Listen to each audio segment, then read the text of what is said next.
In the crisp autumn air of October 2024, the small town of Willow Creek, Oregon, hummed with the quiet rhythm of a close-knit community. I was out at the local rec center, sleeves rolled up, unloading food boxes for our neighborhood aid program. My name's David Carter, and though I'm the captain of our town's police department, that day I was just Dave, a guy in a worn flannel shirt, stacking crates of groceries for families who needed a hand. The program was my baby, funded by the police budget, every box packed with care to make sure folks got real, nutritious food, not just leftovers. It was about dignity, about showing this town what community policing could mean. But what I didn't know, as I waved to familiar faces under the gray Pacific Northwest sky, was that I was about to walk into a firestorm that would shake Willow Creek to its core. It started with Mrs. Evelyn Harper, a sweet 78-year-old widow who reminded me of my own grandma, all warmth and stubborn pride despite her threadbare coat. She'd been scraping by on a fixed income since her husband passed, and I'd made it my mission to ensure she got the help she deserved. As I loaded 2 hefty boxes into her rusty hatchback, fresh veggies, dairy, and pantry staples I'd handpicked for quality, I heard a sharp voice cut through the morning chill. "Hey, what's this? Are those the deluxe boxes?" I turned to see a kid, maybe 20, strutting toward me like he owned the place. This was Ethan Harper, Evelyn's grandson, decked out in designer gear that screamed money. His eyes narrowed as he sized me up, a black man in a ball cap handling his food. "Those are mine," he snapped, his tone dripping with entitlement. "People like you don't get the good stuff. Step aside." Before I could explain I was running the show, not taking handouts, Ethan grabbed a box from Evelyn's car. "These are for real residents," he sneered, glancing at Evelyn with disgust. "Not for her kinder yours." The racism in his voice hit like a punch, but I kept my cool. 15 years on the force had taught me how to handle types like him. "Son," I said evenly, "these are allocated to Mrs. Harper. Apply inside if you want some." That's when his mother, Cynthia Harper, the HOA president, stormed over, her yoga outfit pristine and her phone already recording. "Who authorized you to hand out my son's food?" she demanded, her eyes cold as the Oregon mist. "As HOA president, I should have been consulted. You're stealing from us." I could have flashed my badge right then, shut it down fast. But I've always believed in letting folks dig their own graves. Pointing to the banner above the rec center Willow Creek Police Food Program, I said, "Ma'am, this is a police-funded effort. We've got all the permits." Cynthia wasn't having it. She snapped photos of me, Evelyn, and the boxes, declaring, "I'm reporting you for theft and harassment. Ethan, get his license plate." As she marched off, still filming, I helped Evelyn salvage what was left after Ethan accidentally dropped a box, smashing eggs and scattering apples. "Don't worry," I told her, replacing the damaged goods. But her quiet words haunted me. "Cynthia's done this before, David. She decides who belongs here." Back home that evening, my phone buzzed with notifications. Cynthia had gone live online, titled, "Caught a Thief Stealing Our Food Boxes." Her dramatic rant accused me of hoarding premium packages for undeserving folks. Then my work phone rang. "Captain Carter," I answered, stepping outside. It was the station. Cynthia had called the cops on me. I smirked. "Send Officers Daniels and Lee to my place. I'll handle it." When the cruiser pulled up, Cynthia and Ethan trailed behind, her phone still rolling like she was about to film a citizen's arrest. I opened the door, casual as ever. "Evening, officers. Coffee."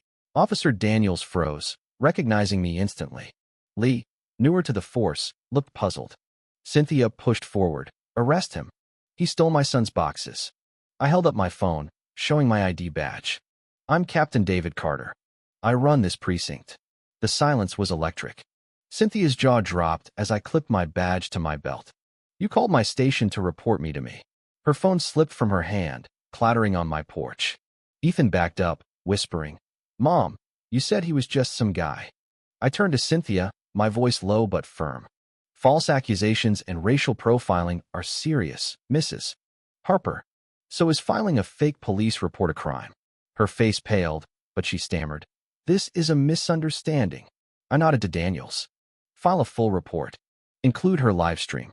It's defamation." As they escorted her away, I caught her hissing at Ethan to delete the video. Too late. The town was already buzzing. That night, I sat at my desk, staring at a photo of my mom from my promotion ceremony. She'd worked double shifts to get me through school, always saying, "Use your power to protect, David." Cynthia's stunt wasn't just personal, it was part of a pattern. Evelyn's words about Cynthia's gatekeeping gnawed at me. As both a neighbor and the town's top cop, I couldn't let it slide. By Monday, I was at the precinct early, coffee in hand, briefing my team. Pull every HOA complaint from the Harper district, last 6 months. Look for discrimination or selective enforcement. Officer Ramirez raised a brow. "This about Saturday, Captain?" I nodded. "Partly, but I think it's bigger." Security footage from the rec center confirmed my suspicions. Cynthia was a regular at distributions, pointing out undesirable residents who'd then get smaller boxes or none at all. Ramirez dropped a folder on my desk. 9 unprocessed complaints from minority families about HOA harassment fines, violations, and aid denials. I visited Evelyn next, her tidy bungalow a stark contrast to the manicured lawns of Cynthia's allies, marked by subtle blue flags signaling HOA favor. Over tea, Evelyn showed me a stack of violation notices, all timed suspiciously after she applied for aid. "It's retaliation," she said softly. "Cynthia picks who gets help." That evening, a knock startled me. It was Ethan, looking like a kid caught sneaking out. "Can we talk?" he mumbled, glancing nervously behind him. Inside, he sank onto my couch, guilt written all over him. "I'm sorry for what I said and what Mom's doing." He slid a USB drive across the table. "These are HOA emails. She's been blocking Black and Latino families from food boxes. There's a whole system." I leaned forward. "Why bring this to me?" Ethan swallowed hard. "My best friend's family got denied after his dad got laid off. Mom called them not our people. I can't unsee that." He admitted to secretly leaving food on Evelyn's porch and others, trying to fix what he'd helped break. I saw something rare in him, a kid waking up to the rot in what he'd been taught. "This took guts," I said. "Thank you." Meanwhile, Cynthia was circling the wagons, calling an emergency HOA meeting to paint me as a power-abusing cop. But I'd already briefed my chief, laying out the evidence. The HOA meeting was set for Tuesday, 7 p.m., at the rec center. Cynthia had no clue I'd be there, armed with a dossier that'd unravel her empire. Ethan, in a move that had cost him his mother's trust, agreed to speak out. The air crackled with tension as I slipped into the back row, unnoticed. Cynthia stood at the podium, all polished confidence, railing about outsiders threatening our values. When she opened the floor, I stepped to the mic. Her eyes widened, but she snapped, "You're not even a homeowner." "A lie." The crowd stirred. "Let him speak," someone shouted. "I'm Captain David Carter," I began, voice steady. "I've lived here 9 years. The HOA should serve everyone, not just folks who look like Mrs. Harper." I fired up the projector. Gasps filled the room as security footage showed Cynthia sabotaging food boxes for Evelyn and others. Audio from HOA sessions had her saying, "We can't let their kind overrun us." Emails laid bare her priority resident scheme, and financial records exposed $30,000 in unapproved upgrades to her own home. The room boiled with anger. Residents shared stories of denials and harassment. Cynthia's defense's property values, misunderstandings crumbled. Then Ethan took the mic, his voice shaking but clear. "Everything he's saying is true. I helped Mom do it." He played a recording of Cynthia. "Keep it clean, Ethan. No handouts for them." The crowd went silent as he faced his mother. "I'm done, Mom. This is wrong." Cynthia lunged, screaming, "How could you betray me?" But a board member pulled her back. Her final outburst, "This town will fall without me," was a raw, ugly confession of her bigotry. The vote was swift, 96% to oust her. A new committee would overhaul the HOA. As Cynthia stormed out, the room buzzed with a mix of relief and reckoning.